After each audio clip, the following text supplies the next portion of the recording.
وأشهد أن محمدا رسول الله. أما بعد فأعوذ بالله من الشيطان الرجيم. يا أيها الذين آمنوا كونوا مع الصادقين.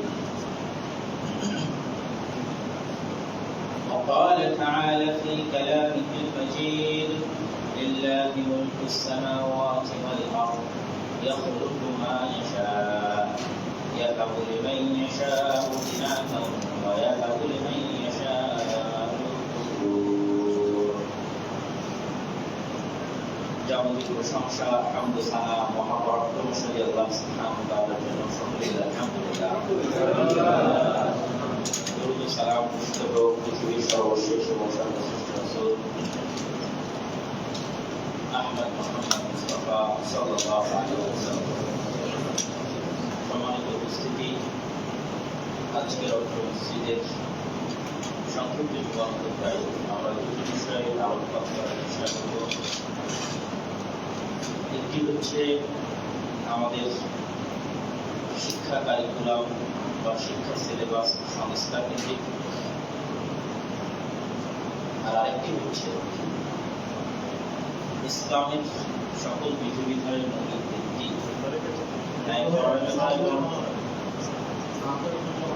ন্যায়পরায়ণতা এবং সত্যবাদিতার উপর এই বিষয়ে আপনাদের যে সেমিনার ছিল, এই সেমিনারে আমি যে আলোচনা করেছিলাম সেটি সংক্রান্ত কিছু প্রশ্ন এবং তার দলিল ভিত্তিক উত্তর।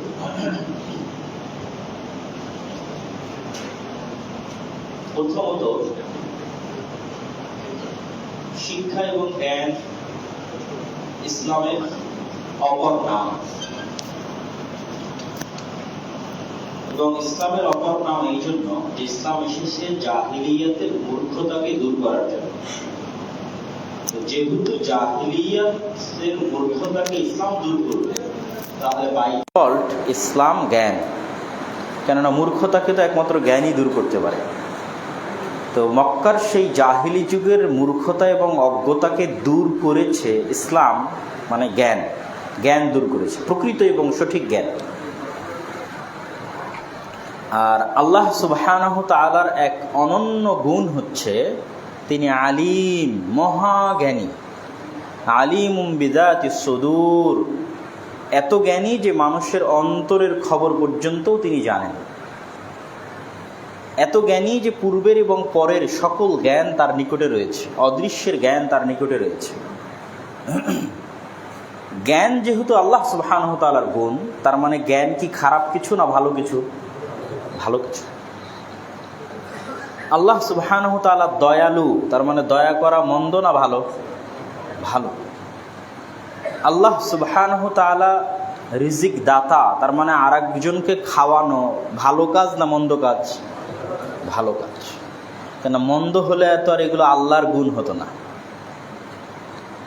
এই জন্য আল্লাহ সুবহানাহু তাআলার পক্ষ থেকে রাসূল সাল্লাল্লাহু আলাইহি ওয়াসাল্লাম বলেছেন, ইরহামু মান ফিল আরজ ইয়ারহামুকুম মান ফিস সামা।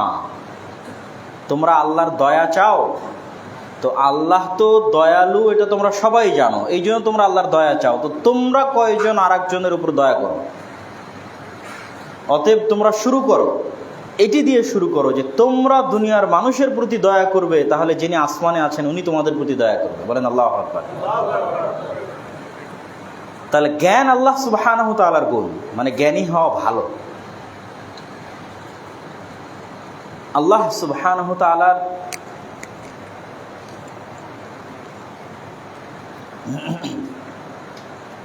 ফলত ইসলামের শুরু জ্ঞানের কথা দিয়ে, পড়ার কথা দিয়ে। ইকরা বিসমি রাব্বিকাল্লাযী খালাক আমরা সবাই জানি। এবং ইসলামের যে স্বর্ণযুগগুলো ছিল, সেই স্বর্ণযুগগুলো পৃথিবীর ইতিহাসে জ্ঞানের স্বর্ণযুগ এবং জ্ঞানের বিপ্লব ছিল। আপনি কর্ডোভার ইতিহাস পড়েন, গ্রানাডার ইতিহাস পড়েন, বাগদাদের দারুল হিকমার ইতিহাস পড়েন, এই প্রত্যেকটা নগরী তৎকালীন যুগে বিশ্বের সর্বোন্নত জ্ঞানের নগরী ছিল। যখন ইউরোপ অন্ধকারাচ্ছন্ন ছিল তখন এগুলো জ্ঞানের মার্কাজ ছিল। আর ইসলাম সন্ন্যাসবাদের ধর্ম নয়, যে আপনাকে বলবে আপনি দুনিয়ার কোনো কিছু শিখিয়েন না, ঘরে বসে শুধু জিকির করেন আর জান্নাতে চলে যাবেন, এই দিন ইসলাম নয়। আর এমনটা রাসূল সাল্লাল্লাহু আলাইহি ওয়াসাল্লাম নিজেও করেননি। রাসূলুল্লাহ সাল্লাল্লাহু আলাইহি ওয়াসাল্লাম এমন ছিলেন না যে তিনি ঘরে বসে গবেষণা করতেন, বই পড়তেন আর লিখতেন, আর তার একটা মাদ্রাসা ছিল বা বিশ্ববিদ্যালয় ছিল, সেখানে গিয়ে শুধু ছাত্রদের ক্লাস নিতেন না। উনি তো পড়াই জানতেন না। আমাদের নবী কিন্তু an-নাবিয়্যুল উম্মি, উনি লেখাও জানতেন না, পড়াও জানতেন না। তার মানে উনি লেখক এবং গবেষক ছিলেন না। তার মানে তাহলে উনি কি করতেন? আল্লাহ সুবহানাহু ওয়া তাআলা যেমন কোরআনে আদেশ দিয়েছে, ফাইদা কুদিয়াতিস সালাত ফান্তাশিরু ফিল আরজ, সালাত শেষ হয়ে গেছে আর বসে থাকার সুযোগ নাই, জমিনে ছড়িয়ে পড়ো। তা আমাদের নবীর সালাত শেষ হয়ে গেছে মানে এবার মানুষের সেবায় লেগে যেতেন। উনি সমাজের সাথে কানেক্টেড মানুষ। যেই সমাজে বসবাস করতেন সেই সমাজের 10 জনের সুখে সুখী হওয়া এবং 10 জনের দুঃখে দুঃখী হওয়া মানুষ। ওনার পুরো সময়টা উনি মানুষের পিছনে ব্যয় করতেন। 5 ওয়াক্ত সালাত এবং রাতের কিছু অংশ আল্লাহর ইবাদতে ব্যয় করতেন, আর বাকি পুরো সময়টা মানুষের পিছনে ব্যয় করতেন। কিন্তু আজকে আমরা আলেম ওলামা, আমরা নিজেরাও কি হয়ে গেছি? Disconnected from the society. সমাজ থেকে বিচ্ছিন্ন, দেশ থেকে বিচ্ছিন্ন। ঘরের এক কোনায় বসে বই পুস্তক পড়ে গবেষণা করে লেখা অথবা নির্দিষ্ট কোনো মাদ্রাসায় দার্স দেওয়া, এটিকেই আমরা মনে করেছি ইসলাম। কিন্তু সমাজ বিচ্ছিন্ন হয়ে আপনি প্রকৃত নবীর উত্তরসূরি হতে পারবেন না। দেশ ও জাতি বিচ্ছিন্ন হয়ে আপনি প্রকৃত নবীর উত্তরসূরি হতে পারবেন না। কেননা ইসলাম একটা সামগ্রিক দিন। এই সামগ্রিক দিনের সামগ্রিক বিজয় তখনই সম্ভব যখন একজন আলেম এবং একজন দায়ীর সামগ্রিক ইনভলভমেন্ট থাকবে। তার কাছে জ্ঞান থাকবে, জনগণের সাথে উঠা বসা থাকবে, দেশ ও জাতির সাথে সম্পর্ক থাকবে, তাদের দুঃখে তাদের সুখে তাদের সাথে কানেক্টেড থাকবে। তাহলে তাদের মাধ্যমে, আলেমদের মাধ্যমে রাসূল সাল্লাল্লাহু আলাইহি ওয়াসাল্লামের হাত ধরে যেমন সামগ্রিক বিপ্লব সাধিত হয়েছে, ওইরকম সামগ্রিক সামাজিক বলেন, রাষ্ট্রীয় বলেন, বিপ্লব আসবে। অন্যথায় শুধু ইন্ডিভিজুয়ালি আমরা বক্তব্য দিয়ে কিছু মানুষকে হেদায়েত করতে পারি, বই লেখে ইন্ডিভিজুয়ালি কিছু মানুষকে হেদায়েত করতে পারি, পুরো সমাজকে চেঞ্জ করতে পারবো না। পুরো সমাজকে পরিবর্তন করতে হলে আমাদের সমাজের সাথে সম্পর্ক থাকতে হবে। তো যাক, আমরা অন্য একটা আলোচনার মধ্যে ঢুকে গেলাম। তো এই আলোচনার সারমর্মটা কি ছিল? যে এই দিন হচ্ছে জ্ঞানের দিন, শিক্ষার দিন। রাসূলুল্লাহ সাল্লাল্লাহু আলাইহি ওয়াসাল্লাম মানুষের সাথে মিশে প্র্যাকটিক্যালি মানুষকে শিখিয়েছেন। এবং এই দিন পরিপূর্ণ দুনিয়া বিমুখ সন্ন্যাসবাদ নয়। তাদের রাসূল সাল্লাল্লাহু আলাইহি ওয়াসাল্লাম কখনো বিয়েই করতেন না, কিন্তু তিনি স্বাভাবিক একজন মানুষের মতো পারিবারিক সামাজিক জীবন যাপন করেছেন। তারই ধারাবাহিকতায় আমরা দেখেছি গ্রানাডা, কর্ডোভা এবং বাগদাদের মতো ইসলামের জ্ঞানের স্বর্ণযুগ আমরা অতিক্রম করেছি। তাহলে ইসলাম জ্ঞান বিমুখ নয়। অতএব চলমান যে শিক্ষা ব্যবস্থা আছে, এই শিক্ষা ব্যবস্থায় ইসলাম কোনো অবদান রাখতে পারবে না। ইসলাম অপাঙ্ক্তেয় হয়ে থেকে যাবে, ইসলাম আলোচ্য বিষয়বস্তুর মধ্যে আসবে না, বা ইসলাম ভয় ভীতির কিছু, এটা সম্পূর্ণরূপে ইসলামোফোবিয়া বা ইসলামের নামে প্রোপাগান্ডা। ইসলাম মানুষের জন্য, ইসলাম দেশের জন্য। অতএব অবশ্যই আমাদের যে শিক্ষা ব্যবস্থা আছে, এই শিক্ষা ব্যবস্থায় ইসলাম ভূমিকা রাখতে পারবে, অবদান রাখতে পারবে। ইসলাম মানুষকে শিক্ষা দেওয়ার ক্ষেত্রে ইসলামের লক্ষ্য উদ্দেশ্য এটা নয় যে ইসলাম কিছু প্রোডাক্টস তৈরি করবে, ম্যানুফ্যাকচার করবে শিক্ষা ব্যবস্থার মাধ্যমে, যারা শুধু চাকরি করবে। বস্তুবাদী সমাজ ব্যবস্থায় শিক্ষা ব্যবস্থার মূল উদ্দেশ্য কী? এই যতজন স্টুডেন্টস আছে এরা সব এক একটা বস্তু। এই ইউনিভার্সিটি একটা বস্তু, এখানে যিনি টিচার আছে তিনিও একটা বস্তু। তাদের কাউকে মানুষ হিসেবে কল্পনা করা হচ্ছে না। এখানে জাস্ট কিছু মেশিন ম্যানুফ্যাকচার করা হচ্ছে, যে এই মেশিনের কাজ কি? মানি আর্নিং। শিখতেছে কেন? টাকা উপার্জনের জন্য। ইসলাম কিন্তু শিক্ষা ব্যবস্থাকে কখনোই এই দৃষ্টিকোণ থেকে দেখে না। ইসলাম সবসময় শিক্ষা ব্যবস্থাকে মানুষকে মানুষ বানানোর দৃষ্টিকোণ থেকে দেখে, মানুষকে আদর্শ মানুষ বানানোর দৃষ্টিকোণ থেকে দেখে। যে সর্বপ্রথম এই এলিমেন্ট বা এই উপাদান ফিল আপ হতে হবে আপনার কারিকুলাম দিয়ে, আপনার সিলেবাস দিয়ে, যে এই কারিকুলাম এই সিলেবাসে পড়ে মানুষে পরিণত হবে। এটা আগে সবার আগে পূর্ণ হতে হবে। তারপরে তখন মানুষ হওয়ার পর সে ইঞ্জিনিয়ার হবে না ডাক্তার হবে না আলেম হবে, সেটা তার পরের বিষয়। কিন্তু সেকুলার কারিকুলামে কি হয়, মানুষ একটা মেশিন হবে যে শুধু টাকা উপার্জন করবে এবং দুনিয়া এবং বস্তুর পিছনে ছুটবে। তার মধ্যে অদৃশ্য এবং অবস্তু এইরকম কোনো কিছুর চাওয়া এবং পাওয়া থাকবে না। সম্মান, মর্যাদা, ভালোবাসা, আন্তরিকতা, পরোপকারিতা, জান্নাত, জাহান্নাম, আল্লাহর বিধান, তাকওয়া, পরহেজগারিতা সবই তো অদৃশ্য। এই অদৃশ্য জিনিসগুলোর সাথে কোনো সম্পর্ক নাই সেকুলার শিক্ষা ব্যবস্থা। তাহলে সেকুলার শিক্ষা ব্যবস্থার সাথে ইসলামী শিক্ষা ব্যবস্থার মৌলিক পার্থক্যটা লক্ষ্য উদ্দেশ্য। এখানে শিক্ষা ব্যবস্থা প্রথমত একজন মানুষকে প্রকৃত আদর্শ মানুষে রূপান্তর করার ক্রাইটেরিয়া ফিল আপ করবে, তারপরে তাকে ইঞ্জিনিয়ার বানাবে না তারপরে তাকে ডাক্তার বানাবে সেটা তখন আসবে। এবং এটি ফিল আপ করার জন্য কোরআন এবং হাদিসের কোনো বিকল্প নাই, রাসূলুল্লাহ সাল্লাল্লাহু আলাইহি ওয়াসাল্লামের জীবনীর কোনো বিকল্প নাই। এবং পৃথিবীতে আজ পর্যন্ত এর চেয়ে উন্নত এবং এর চেয়ে ভালো কোনো বিকল্প আসেনি। পৃথিবীতে এর চেয়ে সুন্দর, মানুষের বুঝার এর চেয়ে সহজ কোনো ধর্মগ্রন্থ পৃথিবীতে আসেনি। কোরআন ভারী কঠিন কোনো বিষয় নয়, বই নয়। হুদাল লিন্নাস, সব মানুষের জন্য, মানে এটা রিক্সাওয়ালার জন্য কোরআন। এই জন্য কোরআনে বিষয়ভিত্তিক তাত্ত্বিক আলোচনা নাই। আপনি খুঁজেন কোরআনের যে কোনো একটা সূরা খুঁজে দেখবেন যে উপস্থাপনা, ভূমিকা, পয়েন্ট বাই পয়েন্ট, সালাতের বিস্তর আলোচনা এরকম নাই। এখানে হুদাল লিন্নাস, মানুষের হেদায়েতের জন্য। এখানে র্যান্ডমলি গল্পের মতো চলতে থাকে। এই এখনই সালাতের কথা বলবে, তো এখনই আল্লাহর সৃষ্টি রহস্যের কথা বলবে, আসমান জমিন, বৃষ্টি, নক্ষত্র, তারকারাজি। এই এখনই অতীতে চলে যাওয়া অভিশপ্ত জাতি যাদেরকে আল্লাহ ধ্বংস করে দিয়েছে তাদের কথা বলবে। আবার নবীদের জীবনের কথা বলবে, আবার আল্লাহর দয়া রহমতের কথা বলবে, আবার আল্লাহর শাস্তি, ভয়ঙ্করতা, ভয়াবহতার কথা বলবে, আবার জান্নাত জাহান্নাম আপনি মারা যাবেন সেটির কথা বলবে, আবার একটু পরে বলবে সালাত আদায় করতে হবে, সত্য কথা বলতে হবে, ন্যায় পরায়ণ হবে। এইভাবে র্যান্ডমলি চলে। কেন? পৃথিবীর সব মানুষ যেন এটা পড়ে বুঝতে পারে। এখানে বিষয়ভিত্তিক সাজানো গোছানো কোনো তাত্ত্বিক আলোচনা নাই। অতএব কোরআন কঠিন কিছু নয়। এবং কোরআনের চাইতে মহৎ এবং ব্যাপক এরকম বিকল্প মানুষকে প্রকৃত আদর্শ মানুষে পরিণত করার আর দ্বিতীয় কোনো গ্রন্থ পৃথিবীতে আসে। তাহলে কেন কোরআনের মতো একটা বিষয়কে আপনি ইসলামোফোবিয়ার নামে, ভয়ের নামে আপনি এটিকে শিক্ষা সিলেবাসের অন্তর্ভুক্ত করবেন না, মুসলমানের সন্তানকে শিখাবেন না? এটাও তো এক প্রকার বৈষম্য। ছাত্ররা যে আন্দোলন করলো, বৈষম্য বিরোধী আন্দোলন, এটা কি বৈষম্য নয়? এটা অবশ্যই বৈষম্য। মুসলমানের দেশে, 90% মুসলমানের দেশে তারা তাদের ধর্মগ্রন্থ তাদের, এবং এটাকে ধর্মগ্রন্থ বলবো না আমরা। যদি এইভাবে ধর্মগ্রন্থ বলি তাহলে মনে করবে যে না, আরও 10টা ধর্মগ্রন্থের এখানে জায়গা দিতে হবে। এটা কিন্তু ওই আক্ষরিক অর্থে ধর্মগ্রন্থ না, এটা পৃথিবীর সব মানুষের জন্য এই গ্রন্থ, শুধু মুসলমানদের জন্য না। এই কোরআন পড়ে একজন হিন্দু উপকৃত হবে, এই কোরআন অধ্যয়ন করে একজন খ্রিস্টানও উপকৃত হবে, একজন বৌদ্ধ উপকৃত হবে, সকলের জন্য এই কোরআন। তাহলে মুসলিম দেশে, মুসলিম 90% জনগণের দেশে কোরআন শিক্ষার কোনো ব্যবস্থা কারিকুলামে নাই, সিলেবাসে নাই। রাসূল সাল্লাল্লাহু আলাইহি ওয়াসাল্লামের জীবনী শিক্ষার কোনো ব্যবস্থা। এখনও যদি মানুষ গবেষণা করতে বসে যে পৃথিবীতে সবচেয়ে প্রভাব বিস্তারকারী ব্যক্তিত্ব কে ছিল, সকল গবেষণা শেষ করে তাকে এটাই নির্ধারণ করতে হবে মাত্র 23 বছরের জীবনে পৃথিবীতে মুহাম্মদ সাল্লাল্লাহু আলাইহি ওয়াসাল্লাম যে প্রভাব রেখে গেছেন, এরকম প্রভাব বিস্তারকারী বৈপ্লবিক ব্যক্তিত্ব পৃথিবীর অতীতেও আসেনি, এখন পর্যন্ত আসেনি।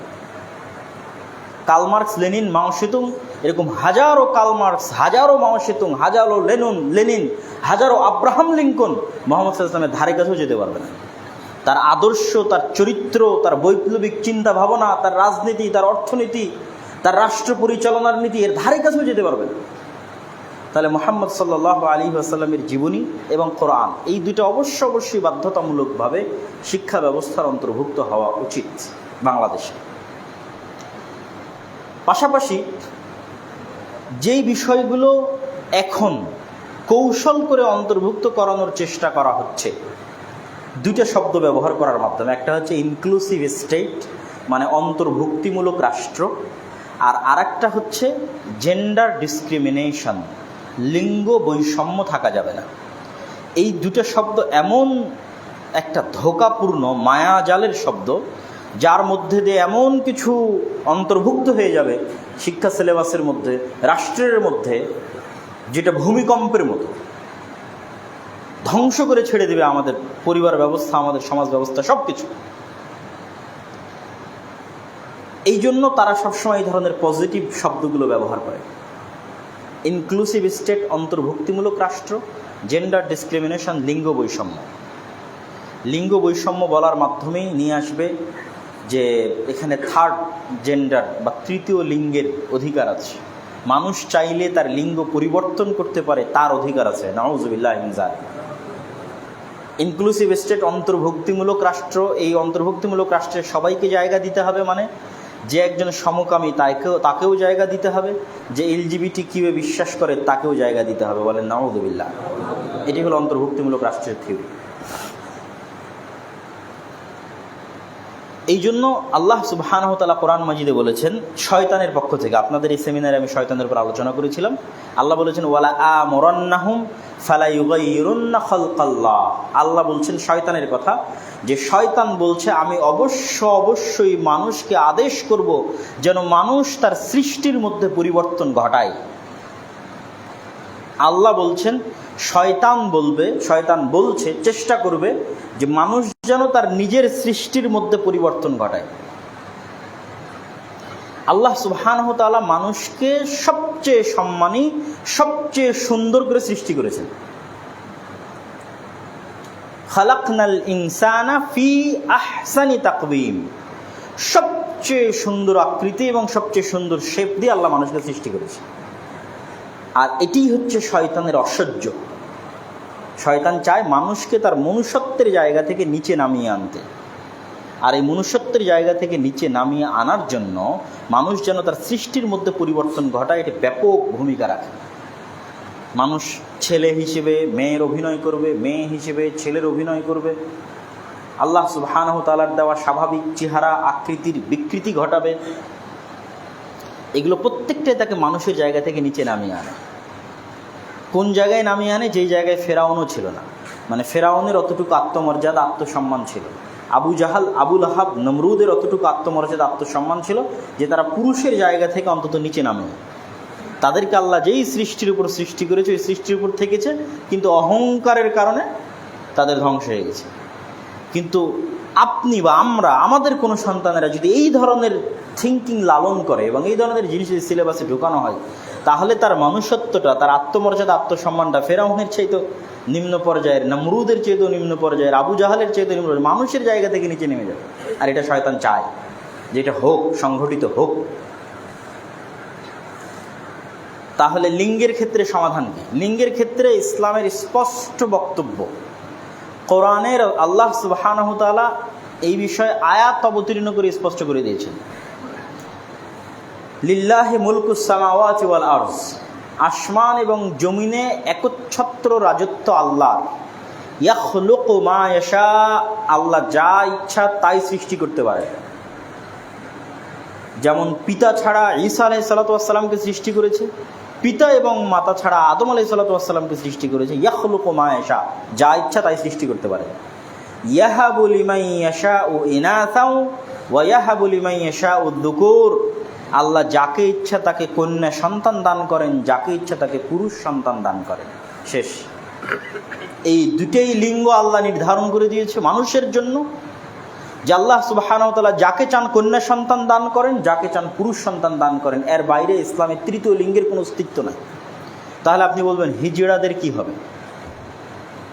যেহেতু ইসলাম বেসিক মূলনীতি ঠিক করে দিয়েছে যে লিঙ্গ মাত্র দুটি, হয় পুরুষ না হয় নারী, তাহলে হিজড়াদের ক্ষেত্রেও আপনি বায়োলজিক্যাল টেস্ট বলেন, তাদের শরীরের আকার আকৃতি বলেন, দেখে তারা নিজেরাও বুঝতে পারে, সমাজের মানুষও সিদ্ধান্ত নিতে পারে, ডাক্তারও সার্টিফিকেট দিতে পারে যে তার মধ্যে কোন স্বভাব চরিত্র বেশি আছে, কোন হরমোন বেশি আছে। ইজি। আগের যুগের যখন এরকম মেডিকেল বিজ্ঞান এতটা উন্নত ছিল না, তখন বাহ্যিক আকার আকৃতির পরিবর্তন দেখে আগের যুগের ফোকাহারা সিদ্ধান্ত দিয়েছে। তোমার কি স্বপ্নদোষ হয়? বলে হ্যাঁ স্বপ্নদোষ হয়। তোমার কি ঋতু হয়? তো বলে হয়। স্বাভাবিক যে দুইটা আলামত বাহ্যিক প্রকাশ্যমান, সেটার ভিত্তিতে তারা সিদ্ধান্ত নিয়েছে। আর এখন তো আমাদের কাছে আরও ইজি, যার এরকম শারীরিক সমস্যা রয়েছে তাকে মেডিকেলে নিয়ে যান, বায়োলজিক্যাল টেস্ট করে, পুরুষ হরমোন বেশি আছে না নারী হরমোন বেশি আছে, শেষ। যদি পুরুষ হরমোন বেশি থাকে সে পুরুষ হিসেবে গণ্য হবে সমাজে, তার জন্য নারীদের বেশ ধারণ করা হারাম হিসেবে বিবেচিত হবে সমাজে। যার মধ্যে নারী হরমোন আছে তার উপর নারীদের সকল বিধিবিধান আরোপ হবে। তৃতীয় কোনো লিঙ্গের সুযোগ ইসলামে রাখাই হয়নি, নাই সুযোগ। এবং মানুষের পক্ষে সম্ভব নয় যে মানুষ টোটালি নিজের শরীরকে পুরুষ থেকে মহিলায় পরিবর্তন করবে। কেন সম্ভব নয়? আপনারা গবেষণা করে দেখিয়েন মেডিকেল সায়েন্সে যে আপনি বাহ্যিকভাবে হয়তো আপনার কিছু বাহ্যিক রূপের পরিবর্তন ঘটাতে পারবেন, কিন্তু যে হরমোন আল্লাহ সুবহানাহু ওয়া তাআলা সৃষ্টি করে, একজন পুরুষ কখনোই ওই পরিমাণ নারী হরমোন তৈরি করতে পারবে না। কিয়ামত হয়ে গেলেও স্বাভাবিক একজন নারী যেই পরিমাণ নারী হরমোন তৈরি করে, এবং নারীর পক্ষেও সেটি সম্ভব নয় এক্সচেঞ্জ করে এই পর্যায়ে নিয়ে আসা। স্বাভাবিক বাহ্যিক পরিবর্তন ঘটতে পারে, কিন্তু সৃষ্টির একদম অভ্যন্তরে মেইন জায়গায় গিয়ে পরিবর্তন সম্ভব নয়। তাহলে লিঙ্গ দুটি, হয় পুরুষ অথবা স্ত্রী, তৃতীয় কোনো লিঙ্গের সুযোগ নয়। যাদের শারীরিক সমস্যা আছে তারা হয় পুরুষ হিসেবে সমাজে বিবেচিত হবে অথবা নারী হিসেবে সমাজে বিবেচিত হবে, এবং সেই হিসেবে তাদের সকল অধিকার, সেই হিসেবে তাদের সকল যা প্রয়োজন, স্বাভাবিক যে অধিকার, সেগুলো সব তাদেরকে পূরণ করা হবে। অতএব এখানে লিঙ্গ বৈষম্য বলার কোনো সুযোগই নাই। এটি একটি শয়তানি ফাঁদ। জেন্ডার ডিসক্রিমিনেশন হচ্ছে শয়তানের একটা ফাঁদ। তো আল্লাহ সুবহানাহু ওয়া তাআলা আমাদেরকে এই আলোচনাটি সামনে রেখে, মাথায় রেখে বুঝার তৌফিক দান করুক, এবং আমরা চলমান সরকারের কাছে এই বক্তব্যের জুমার খুতবার এই জায়গা থেকে উদাত্ত আহ্বান জানাতে চাই, যেই ছাত্র জনতার রক্তের উপর এই সরকার প্রতিষ্ঠিত হয়েছে, এরকম অসংখ্য আহত নিহত পরিবারদের সাথে আমাদের যোগাযোগ আছে। তাদের সবাই ইসলামিক ব্যাকগ্রাউন্ড থেকে উঠে আসা, ইসলামিক মাইন্ডেড পরিবার থেকে উঠে আসা। দরকার হয় এর উপর চাইলে যে কেউ ডকুমেন্টারিও তৈরি করতে পারে আহত এবং নিহতদের পরিবারের উপর। তাহলে তাদের চাওয়া পাওয়াকে উপেক্ষা করে তাদের রক্তের উপর একটা রাষ্ট্র প্রতিষ্ঠিত হবে, আবার সেই রাষ্ট্রের বাইরে থেকে ইম্পোর্টেড আমদানি করে আমাদের শিক্ষা এবং আমাদের সংস্কৃতি বিরোধী কিছু চাপিয়ে দেওয়া হবে। এটি কখনোই হতে দেওয়া হবে না, এবং এটি কখনোই বাস্তবায়ন করা কারোর জন্য উচিত হবে না। তো আমরা উদাত্ত আহ্বান জানাবো যে অবশ্যই শিক্ষা সংস্কার কমিটিতে একজন আলেমকে অন্তর্ভুক্ত করা, এবং শিক্ষা সংস্কার কমিটিতে যারা চিহ্নিত ইসলাম বিদ্বেষী আছে অথবা যারা চিহ্নিত সমকামিতার সাপোর্টার আছে, তাদেরকে অবশ্যই শিক্ষা সংস্কার কমিটি থেকে বাদ দিতে হবে। এবং বাদ দিয়ে, অতীতে বহু শিক্ষা কমিশন হয়েছে। 1882 সালে ব্রিটিশ সরকার করেছিল হান্টার শিক্ষা কমিশন। তারপরে পাকিস্তান প্রতিষ্ঠা হওয়ার পর প্রথম শিক্ষা কমিশন মাওলানা আকরাম খান নেতৃত্বে হয়েছিল 1951 এবং 1952 সালে। বাংলাদেশ প্রতিষ্ঠা হওয়ার পরও অসংখ্য শিক্ষা কমিশন হয়েছে। তার মধ্যে একটি শিক্ষা কমিশন খুবই অবহেলিত, যেটি 2001 সালে ডক্টর আব্দুল বারী রাহিমাহুল্লাহর নেতৃত্বে হয়েছিল, যেটির প্রস্তাবনাগুলো পরবর্তী কোনো সরকারই কখনো আমলে নেয়নি বা গ্রাহ্য করেনি, বরং এড়িয়ে গিয়ে আবার নতুন শিক্ষা কমিশন তৈরি করেছে। তা আমি মনে করি কারো যদি স্টাডি করার প্রয়োজন হয়, তাহলে অবশ্যই 1951 মাওলানা আকরাম খান শিক্ষা কমিশন এবং 2001 ডক্টর আব্দুল বারী রাহিমাহুল্লাহর শিক্ষা কমিশন, এবং এই দুই কমিশনের প্রস্তাবনাগুলো স্টাডি করা, এবং এমন একটা সমন্বিত সিলেবাস নিয়ে আসা, যে সমন্বিত সিলেবাসে এত বিভেদ, জেনারেল, মাদ্রাসা, আলিয়া, কওমি, এই এত বিভেদ না রেখে এমন একটি সমন্বিত সিলেবাস করা, যে সমন্বিত সিলেবাসে যেমন দুনিয়াবী শিক্ষা থাকবে, তেমন দিনের পরিপূর্ণ শিক্ষা থাকবে। আমাদের সন্তানেরা যদি ইংরেজি ভাষা শিখতে পারে, তা আরবি ভাষা শিখতে পারবে না? পারবে, কঠিন কিছু না। মাদ্রাসার ছাত্ররা শিখতেছে। তো আপনি যে কোনো একটা উন্নত মাদ্রাসায় যান, গিয়ে দেখবেন মাদ্রাসার ছাত্র আরবিও শিখতেছে, ইংরেজিও শিখতেছে। তো এই জিনিসটা আপনি টোটাল সারা বাংলাদেশে বাস্তবায়ন করলে সমস্যা কী? এক সমন্বিত সিলেবাসের মধ্যে আরবি শিক্ষাও বাধ্যতামূলক করেন, ইংরেজি শিক্ষাও বাধ্যতামূলক করেন, দুনিয়াবী যে শিক্ষাগুলো আছে সেটিও বাধ্যতামূলক করেন, কোরআন এবং রাসূল সাল্লাল্লাহু আলাইহি ওয়াসাল্লামের জীবনী বাধ্যতামূলক করেন। ক্লাস 10 পর্যন্ত এমন একটা সিলেবাস করেন যেখানে মাদ্রাসা ছাত্র ভর্তি হতে পারবে, জেনারেল স্টুডেন্টও ভর্তি হতে পারবে, এবং সবাই প্রথমে আগে প্রকৃত মানুষ এবং আদর্শ মানুষ হবে, তারপরে ইঞ্জিনিয়ার অথবা ডাক্তার হবে। মেশিন তৈরি যেন না হয়, টাকা কামানোর মেশিন তৈরি, যে সেকুলার যে শিক্ষা সিস্টেম, এটি যেন না হয়। ইসলামের শিক্ষার মূল উদ্দেশ্য কি? তালিম ইসলাম কেন দিতে যায়? তালিম মানে শিখানো, তারবিয়াত করার জন্য। আরবিতে আপনাদেরকে বুঝায় ইসলামের সারমর্মটা এই শিক্ষা কেন্দ্রিক, যে ইসলাম তালিম দিতে চায় তারবিয়াত করার জন্য। তারবিয়াহ মানে প্রশিক্ষণ দিয়ে মানুষকে মানুষ বানানো, আদর্শ মানুষ বানানো, নবী রাসূলদের মতো আদর্শ উন্নত চরিত্রের মানুষ বানানো। তার জন্য তালিম লাগবে, শিক্ষা লাগবে। তাহলে শিক্ষার বেসিক যে জিনিসটা পূরণ করতে হবে অবশ্যই সেটি হচ্ছে মানুষকে উন্নত চরিত্রের মানুষ বানাতে হবে। তারপরে তাকে ডাক্তার, ইঞ্জিনিয়ার, বিজ্ঞানী যা ইচ্ছা তাই তৈরি করতে পারেন, আলেম, স্কলার যা ইচ্ছা তাই তৈরি করতে পারেন। তো আমার বক্তব্যের এই অংশে এসে আমরা আমাদের শিক্ষা সংক্রান্ত যে আলোচনা ছিল সেই আলোচনাটা মোটামুটি আমরা শেষ করছি। এবং দ্বিতীয় যে আলোচনা, যে আপনাদের এখানে আমার যে বক্তব্যটা ছিল সেমিনারে, যে ন্যায়পরায়ণতা এবং সত্যবাদিতা ইসলামের সকল হুকুম আহকামের দুটি মৌলিক ভিত্তি হিসেবে আমি তুলে ধরেছিলাম, ন্যায়পরায়ণতা এবং সত্যবাদিতা। আসলে যখন আমি এই কথা বলি বা এর আগেও বহু বক্তব্যে বলেছি, তখনও আমার কোরআনের এই আয়াতটি জানা ছিল না। এটি আমার স্বাভাবিক বুঝ থেকে আমি বলেছি। ইসলামকে আমি যেভাবে বুঝি, স্বাভাবিক সামগ্রিকভাবে ইসলামকে আমি যেভাবে বুঝি, সেই জায়গা থেকে বলেছি যে ইসলামের মেইন সবচেয়ে বড় মূলনীতি হচ্ছে ইসলাম সত্যের উপর প্রতিষ্ঠিত, ইসলাম ন্যায়পরায়ণতার উপর প্রতিষ্ঠিত। কিন্তু যখন ফেসবুকে এটি নিয়ে ব্যাপক সমালোচনা তৈরি হয়, তখন আমাকে এটি নিয়ে একটি স্টাডি করতে হয় যে আসলে এটার কোনো দলিল আমি খুঁজে পাই কিনা। তো আল্লাহর শুকরিয়া যে আমি দেখলাম যে পবিত্র কোরআনে হুবহু একটি আয়াত আছে এই বিষয়ের উপর, যেটি অনেক খোঁজার পর পেয়েছি। এরপরও আমি এই অভিযোগ ওঠার পরও আমি এটার উত্তরে কয়েকটা আলোচনা করেছি, তখন ওই আয়াতটা কিন্তু আমি পাইনি বা পড়তে পারিনি। আল্লাহ সুবহানাহু ওয়া তাআলা কোরআন মাজিদে বলছেন, ওয়া তাম্মাত কালিমাতু রাব্বিকা সিদকাও ওয়া আদলা লা মুবাদ্দিলা লিকালিমাতিহি। আল্লাহ সুবহানাহু ওয়া তাআলার সকল আদেশ এবং সকল নিষেধ এবং সকল কথা, সকল উপদেশ, সকল সংবাদ, সকল বাণী সমাপ্ত হয়েছে ন্যায়পরায়ণতা ও সত্যবাদিতার উপরে। আল্লাহু আকবার। আল্লাহ সুবহানাহু ওয়া তাআলার সকল আদেশ, সকল নিষেধ দুইটা মানদণ্ডের উপর দাঁড়িয়ে আছে। আল্লাহ নিজে বলছেন সিদকাও ওয়া আদলা, সত্যবাদিতার উপর, ন্যায়পরায়ণতার উপর।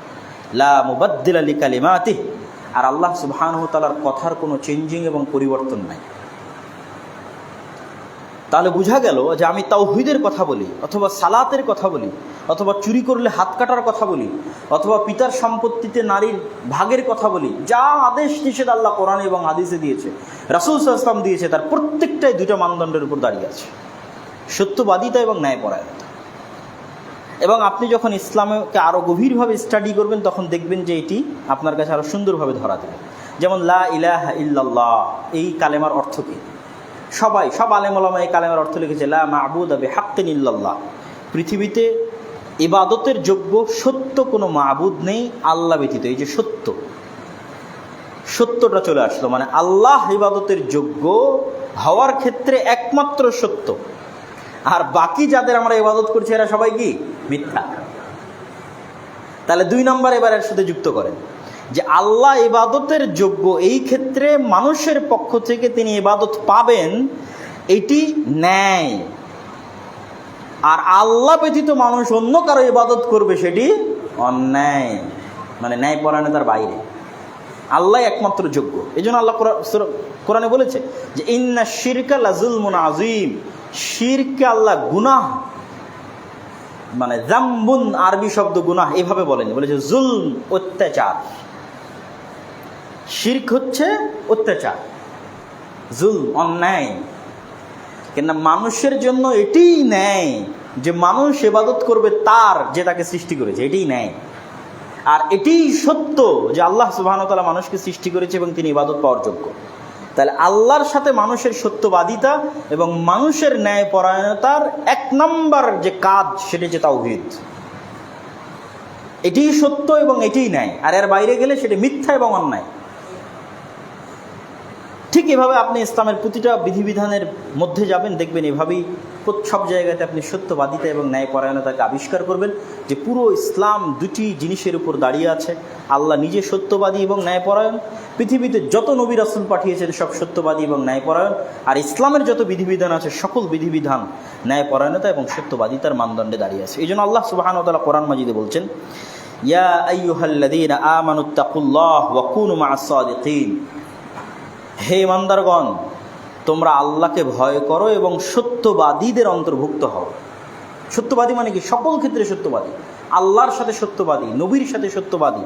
সত্যবাদী মানে শুধু আমার আর আপনার কথার সাথে সত্যবাদী না, আল্লাহর সাথে সত্যবাদী হওয়া কোনটা? তাওহীদে বিশ্বাস স্থাপন করা, সালাত প্রতিষ্ঠা করা, এটি হচ্ছে আল্লাহর সাথে সত্যবাদী হওয়া। আল্লাহ সুবহানাহু ওয়া তাআলা কোরআন মাজিদে বলেন, ক্বালাল্লাহু হাযা ইয়াউমু ইয়ানফাউস সাদিকিনা সিদকুহুম, আল্লাহ বলেন যে আজকের দিনে মানে কিয়ামতের দিনে সত্যবাদীদের সত্যবাদিতাই একমাত্র তাদের উপকারে আসবে। লাহুম জান্নাতুন তাজরি মিন তাহতিহাল আনহার, তাদের জন্য জান্নাত রয়েছে যার তলদেশ দিয়ে ঝর্ণাধারা প্রবাহিত, খালিদিন ফিহা আবাদা, তারা সেখানে চিরস্থায়ী থাকবে। রাদিয়াল্লাহু আনহুম ওয়া রাদু আনহু, আল্লাহ তাদের উপর সন্তুষ্ট আর তারা আল্লাহর উপর সন্তুষ্ট। যালিকাল ফাউজুল আযীম, আর এটি হচ্ছে মহা সফলতা, সাকসেসনেস, সবচেয়ে বড় সফলতা। আল্লাহ সুবহানাহু ওয়া তাআলা কোরআন মাজিদে এরকম সত্যবাদিতার উপর অসংখ্য আয়াত এবং অসংখ্য হাদিস রাসূলুল্লাহ সাল্লাল্লাহু আলাইহি ওয়াসাল্লাম তার জীবনে তুলে ধরেছেন। যেমন রাসূলুল্লাহ সাল্লাল্লাহু আলাইহি ওয়াসাল্লাম তার হাদিসের মধ্যে বলছেন, ইন্নাস সিদকা ইয়াহদি ইলাল বির, সত্যবাদিতা মানুষকে নেকির রাস্তা দেখায়। ওয়া ইন্নাল বিররা ইয়াহদি ইলাল জান্নাহ, আর নেকি মানুষকে জান্নাতের রাস্তা দেখায়। আর মিথ্যা মানুষকে গুনাহের রাস্তা দেখায়, আর গুনাহ মানুষকে জাহান্নামের রাস্তা দেখায়। তাহলে মানুষের সৎ পথে থাকা অথবা পথভ্রষ্ট হয়ে যাওয়ার মানদণ্ড নির্ধারণ করেছেন রাসূলুল্লাহ সাল্লাল্লাহু আলাইহি ওয়াসাল্লাম, মানুষের সত্যবাদিতা অথবা মানুষের মিথ্যা। ঠিক তেমনি ন্যায়পরায়ণতার বিষয়ে যদি আমরা দেখি, তাহলে অসংখ্য এবং নবীদের বিষয় পবিত্র কোরআনে আল্লাহ সুবহানাহু ওয়া তাআলা তাদের সত্যবাদী হওয়ার বিষয়ে বলেছেন। ওয়াযকুর ফিল কিতাবি ইব্রাহিম ইন্নাহু কানা সিদ্দীকান নাবিয়্যা, ইব্রাহিমের কথা শোনো, ইব্রাহিম ছিল সত্যবাদী নবী। ওয়াযকুর ফিল কিতাবি ইসমাঈল ইন্নাহু কানা সাদিকাল ওয়া'দি ওয়া কানা রাসূলান নাবিয়্যা, ইসমাঈলের কথা শোনো, ইসমাঈল ছিলেন সত্যবাদী নবী। ইউসুফের কথা শোনো, ইউসুফ আইয়ুহাস সিদ্দীক, ইউসুফ ছিলেন সত্যবাদী। ওয়াযকুর ফিল কিতাবি ইদরিস ইন্নাহু কানা সিদ্দীকান নাবিয়্যা, ইদরিসের কথা শোনো, ইদরিস ছিলেন সত্যবাদী। আর আমাদের নবীর কথা তো বলার অবকাশ রাখে না, তার সত্যবাদিতা এবং তার ন্যায়পরায়ণতা, তার ইসলাম আসার পূর্বেই সমগ্র আরবে পরিচিতি পেয়ে গেছিলেন তিনি ন্যায়পরায়ণতা এবং সত্যবাদিতার বিষয়ে। তো পবিত্র কোরআনের কয়েকটা আয়াত আমরা এবার ন্যায়পরায়ণতা সম্পর্কে দেখে নিই, সত্যবাদিতা সম্পর্কে দেখলাম। ইন্নাল্লাহা ইয়া'মুরুকুম আন তুআদ্দুল আমানাত ইলা আহলিহা ওয়া ইযা হাকামতুম বাইনান নাস আন তাহকুমু বিল আদল, আল্লাহ সুবহানাহু ওয়া তাআলা তোমাদেরকে আদেশ দিয়েছে তোমরা আমানতকে স্ব জায়গায় পৌঁছে দাও। ন্যায়পরায়ণতা মানেই হচ্ছে যে যেটা পাওয়ার যোগ্য তাকে সেটা পৌঁছে দেওয়া, সেটি আমানত। এটি সব জায়গায় ব্যালেন্স করতে হবে, বাপ মা, ভাই বোন, আত্মীয় স্বজন, স্ত্রী পুত্র। বাপ মায়ের সাথে ন্যায়পরায়ণতা, ভাই বোনের সাথে ন্যায়পরায়ণতা, স্ত্রীর সাথে ন্যায়পরায়ণতা, সব জায়গায় এটি প্রয়োগ হবে, প্রযোজ্য ন্যায়পরায়ণতা। যে যেখানে যা পায় সেখানে তাকে সেই হকটা দিয়ে দাও। ওয়াইদা হাকামতুম বাইনান নাস আন তাহকুমু বিল আদল, আর যখন মানুষের মধ্যে তোমরা বিচার ফায়সালা করো তখন ন্যায়ের সাথে বিচার ফায়সালা করো। আল্লাহ আরো বলেন, ইয়া আইয়ুহাল্লাযীনা আমানু কুনু কাওয়ামিনা বিল কিসত শুহাদা লিল্লাহ ওয়ালাউ আলা আনফুসিকুম আবিল ওয়ালিদাইনি ওয়াল আকরাবিন, হে ঈমানদারগণ তোমরা ন্যায়পরায়ণতা প্রতিষ্ঠা করো, যদিও ন্যায় তোমার নিজের বিরুদ্ধে যায়, যদিও ন্যায় তোমার আত্মীয় স্বজনের বিরুদ্ধে যায়, যদিও ন্যায় ধনী ব্যক্তির বিরুদ্ধে যায়, যদিও ন্যায় দরিদ্র ফকির ব্যক্তির বিরুদ্ধে যায়, তবুও তোমরা ন্যায় থেকে পিছিয়ে সরিও না। নিজের বিরুদ্ধে গেল তাই ন্যায় থেকে পিছিয়ে সরে আসলা, আত্মীয় স্বজনের বিরুদ্ধে গেল তখন ন্যায় থেকে পিছিয়ে সরে আসলা, খবরদার না, ন্যায়কে প্রতিষ্ঠা করো। আল্লাহ সুবহানাহু ওয়া তাআলা আরেক আয়াতে বলেন, ইয়া আইয়ুহাল্লাযীনা আমানু কুনু কাওয়ামিনা লিল্লাহি শুহাদা বিল কিসত ওয়ালা ইয়াজরিমান্নাকুম শানআনু কওমিন আলা আল্লা তা'দিলু, হে ঈমানদারগণ খবরদার কোন নির্দিষ্ট ব্যক্তি, জাতি, গোত্রের প্রতি তোমার অন্তরে লুকিয়ে রাখা বিদ্বেষ তোমাকে যেন ন্যায়পরায়ণতা প্রতিষ্ঠা করতে বাধা না দেয়। লা ইয়াজরিমান্নাকুম শানআনু কওমিন আলা আল্লা তা'দিলু, তোমাকে যেন উৎসাহিত না করে তোমার ভিতরে থাকা ব্যক্তিগত, জাতিগত, গোত্রগত বিদ্বেষ যে তুমি ন্যায় প্রতিষ্ঠা করতে পারছো না। আপনি দেখেন যে আমাদের যত সমস্যা আছে মুসলমানদের, তার মূলে কিন্তু এটি আছে। এবং আমি ওই আয়াত পাওয়ার আগে ওয়াতাম্মাত কালিমাতু রাব্বিকা সিদকাও ওয়া আদলা বহু বক্তব্যে আমি বলেছি যে আমাদের মুসলমানদের মধ্যে যে সালাতে, যেমন আপনাদের এখানে সেমিনারও বলেছি, সালাতের যে বৈশিষ্ট্য আছে, সালাত ফরজ, তাওহীদের যে বৈশিষ্ট্য আছে, এগুলোও প্রত্যেকটাই ন্যায়। কিন্তু যতক্ষণ আমরা পরস্পরের মধ্যে ন্যায় প্রতিষ্ঠা করতে না পারছি, ততক্ষণ অন্য কিছু পেলেও আমরা অন্তত রাষ্ট্র ক্ষমতা প্রতিষ্ঠা করতে পারবো না। কেন ইসলামের রাষ্ট্র ক্ষমতার বেসিক এলিমেন্টই হচ্ছে সর্বপ্রথম ন্যায় এবং সত্যবাদিতা প্রতিষ্ঠা করতে হবে, তখনই ইসলামের রাষ্ট্র প্রতিষ্ঠা হবে অটোমেটিক। আর আল্লাহর সাথে ন্যায়পরায়ণতা মানেই তো শিরক মুক্ত রাষ্ট্র এবং শিরক মুক্ত সমাজ। আর মানুষের সাথে ন্যায়পরায়ণতা মানে কোনো মানুষ বেইনসাফের শিকার হবে না। এই দুইটা জিনিস যদি আমরা জমা করতে পারি, যে যেখানে আল্লাহ অত্যাচারের শিকার হচ্ছেন না সেটি তাওহীদ, আর যেখানে মানুষ অত্যাচারের শিকার হচ্ছে না তাহলে ইসলামী রাষ্ট্র কায়েম হয়ে যাবে। যে কোনো একটা ইসলামী দল, যে কোনো একটা ইসলামী সংগঠন, যে কোনো একটা মাদ্রাসা, সামান্য একটা ছোট্ট মাদ্রাসাও যদি পরিপূর্ণ ন্যায় প্রতিষ্ঠা করতে পারে ওই মাদ্রাসার মধ্যে, যে কোনো একটা ইসলামী দল, ইসলামী সংগঠন যদি ন্যায় প্রতিষ্ঠা করতে পারে শতভাগ ওই দলের মধ্যে, আমি বলতেছি না যে আমারটাতে আছে, আমরাও ব্যর্থ, কিন্তু আমি বলতেছি এটাই একমাত্র রাস্তা, তখন তার হাত দিয়ে রাষ্ট্রে ইসলাম প্রতিষ্ঠা। এইটা ছাড়া রাষ্ট্রে ইসলাম প্রতিষ্ঠা কেউ করতে পারবে না। এটা আমার যত গভীরভাবে আমি ইসলামকে বুঝতে পারি, আমার থিঙ্কিং, আমার চিন্তা ভাবনা 10 বার 15 বার 1000 বার চিন্তা করার পর আমার কাছে এটি রেজাল্ট মনে হয়েছে সম্ভব। ইসলাম রাষ্ট্র ক্ষমতায় যেতে পারে, মুসলমানেরা রাষ্ট্রে ইসলাম প্রতিষ্ঠা করতে পারে। শর্ত কি? আল্লাহর সাথে ন্যায়পরায়ণতা বাস্তবায়ন হতে হবে, মানে শিরক মুক্ত হতে হবে। 2, নিজেদের মধ্যে ন্যায়পরায়ণতা বাস্তবায়ন হতে হবে। আপনি যে কোনো ইসলামী দলে যান, দেখবেন যে আমিরের বেশি চামচামি করেছে, নেতার বেশি চামচামি করেছে, তাকে পদ দিয়ে রেখেছে, আর একজন যোগ্য কর্মীকে পদ দেয়নি। মাদ্রাসায় যান, পরিচালক বলেন, প্রিন্সিপাল বলেন, মসজিদে যান, কমিটির সভাপতি বলেন, কেউ তাদের ওই মাদ্রাসা মসজিদের মধ্যে ন্যায় বাস্তবায়ন করতে পারে, ন্যায়পরায়ণতা বাস্তবায়ন করে, নাহলে বাইতুল মুকাররমে মারামারি হয়। তাহলে আমি ইসলাম রাষ্ট্রে যাবে তার ক্ষেত্রে এই 2টা বেসিক এলিমেন্টের কথা বলেছি, এবং আল্লাহ এখানে আদেশ দেবেন। আমাদের ফেসবুকে যাবেন, ফেসবুকে মানুষ একজনের প্রশংসা করতেও ন্যায়কে অতিক্রম করছে, আর একজনের বিরোধিতা করতেও ন্যায়কে অতিক্রম করছে। অথচ আল্লাহ নিজে বলছেন তোমার অন্তরে থাকা যে বিদ্বেষ আছে, আমাকে তুমি পছন্দ করতে পারো না, হতেই পারে, কিন্তু তাই বলে তুমি ন্যায়কে অতিক্রম করে আমার বিরুদ্ধে লিখবা, এটা করিও না। তাহলে অন্তত তোমার দিয়ে ইসলাম প্রতিষ্ঠা হবে না। আর নবী রাসূলগণের বৈশিষ্ট্য এটি কখনোই ছিল না। তারা সত্যবাদিতা এবং ন্যায়পরায়ণতায় কখনো ছাড় দিতেন না। কেন দিতেন না সেটাও আপনাকে বলি। নবী রাসূলগণ তো আর ওই ঘরের মধ্যে বসে বই লিখে গবেষণা করা আর মাদ্রাসার মধ্যে গিয়ে দারাজ দেওয়া এটার মধ্যে সীমাবদ্ধ ছিলেন না। তারা হচ্ছে সমাজের মানুষের সাথে চলতেন, ওপেন, রাষ্ট্রের সকল স্তরের সাথে। সব নবী রাষ্ট্রের ডাইরেক্ট মেইন থিমেকে আঘাত করেছে। মুসা আলাইহিস সালামকে কি বলেছে? ইযহাব ইলা ফিরআউন, সরাসরি যে রাষ্ট্রনেতা তার কাছে যাওয়ার আদেশ। তাহলে মুসা আলাইহিস সালাতু ওয়াস সালাম কখনই বিজয়ী হতে পারবেন না।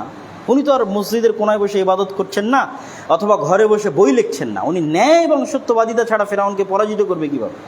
ইম্পসিবল। এই জন্য সব নবী রাসূলকে ডাইরেক্ট রাষ্ট্রের নেতাদের কাছে দাওয়াত দেওয়ার আদেশ।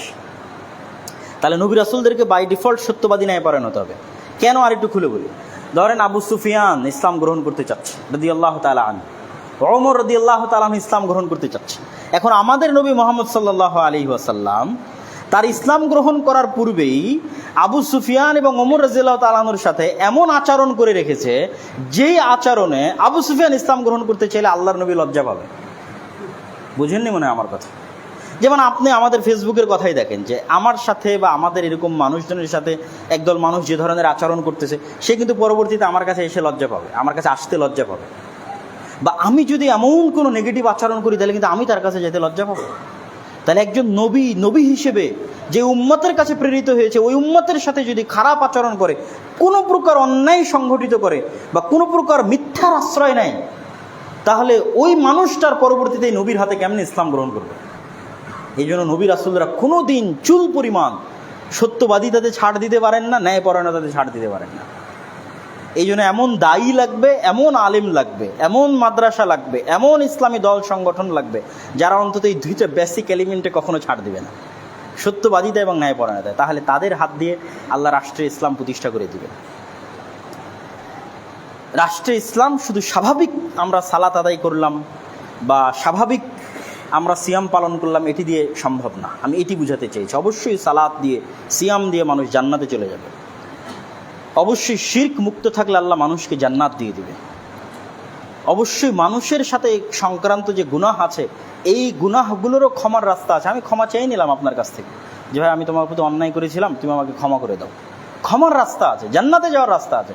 কিন্তু আমি আপনার সাথে অন্যায় করে ইসলাম প্রতিষ্ঠা করব, দিস ইজ ইম্পসিবল। রাষ্ট্রে ইসলাম প্রতিষ্ঠা করতে পারবো না। রাষ্ট্রে ইসলাম প্রতিষ্ঠা করতে চাইলে সমাজে আমার জায়গায়, আমার স্পেসে শতভাগ সত্যবাদী এবং শতভাগ ন্যায়পরায়ণ থাকতে হবে। এবং এগুলোর অসংখ্য আয়াত পবিত্র কোরআনে এবং রাসূল সাল্লাল্লাহু আলাইহি ওয়াসাল্লামের হাদিসে এই দুইটা জিনিসের উপর জোর দিয়ে বলা আছে, যার সংক্ষিপ্ত আমি আজকে আপনাদের এখানে তুলে ধরার চেষ্টা করলাম।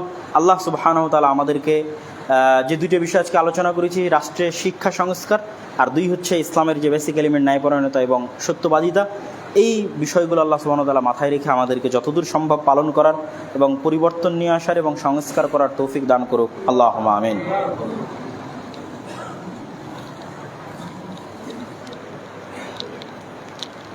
আলহামদুলিল্লাহ ওয়াহদা ওয়াসসালাতু ওয়াসসালামু আলা মান লা নাবিয়্যা বা'দা ইয়া আইয়ুহাল্লাযীনা আমানু সাল্লু আলাইহি ওয়া সাল্লিমু তাসলিমা اللهم صل على محمد وعلى آل محمد كما صليت على إبراهيم وعلى آل إبراهيم إنك حميد مجيد اللهم بارك على محمد وعلى آل محمد كما باركت على إبراهيم وعلى آل إبراهيم إنك حميد مجيد ربنا ظلمنا أنفسنا وإن لم تغفر لنا وترحمنا لنكونن من الخاسرين ربنا ظلمنا أنفسنا وإن لم تغفر لنا وترحمنا لنكونن من الخاسرين ربنا ظلمنا أنفسنا وإن لم تغفر لنا وترحمنا لنكونن من الخاسرين ربنا آتنا في الدنيا حسنة وفي الآخرة حسنة وقنا عذاب النار ربنا آتنا في الدنيا حسنة وفي الآخرة حسنة وقنا عذاب النار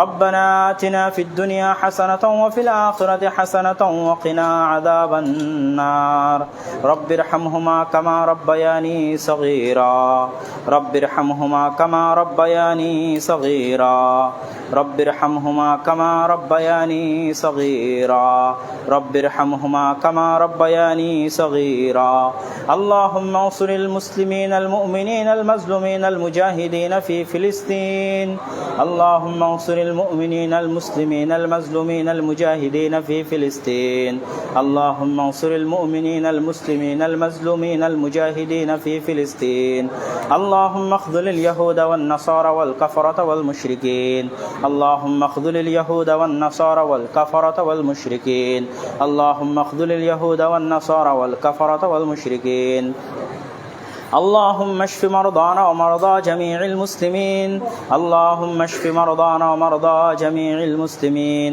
اللهم اشف مرضانا ومرضى جميع المسلمين اللهم احفظ بلادنا من كيد الكائدين ومكر الماكرين اللهم احفظ بلادنا من كيد الكائدين ومكر الماكرين اللهم احفظ بلادنا من كيد الكائدين ومكر الماكرين اللهم وفق لولاة أمرنا لما تحب وترضى اللهم وفق ولاة أمرنا لما تحب وترضى اللهم وفق ولاة أمرنا لما تحب وترضى سبحان ربك رب العزة عما يصفون وسلام على المرسلين والحمد لله رب العالمين.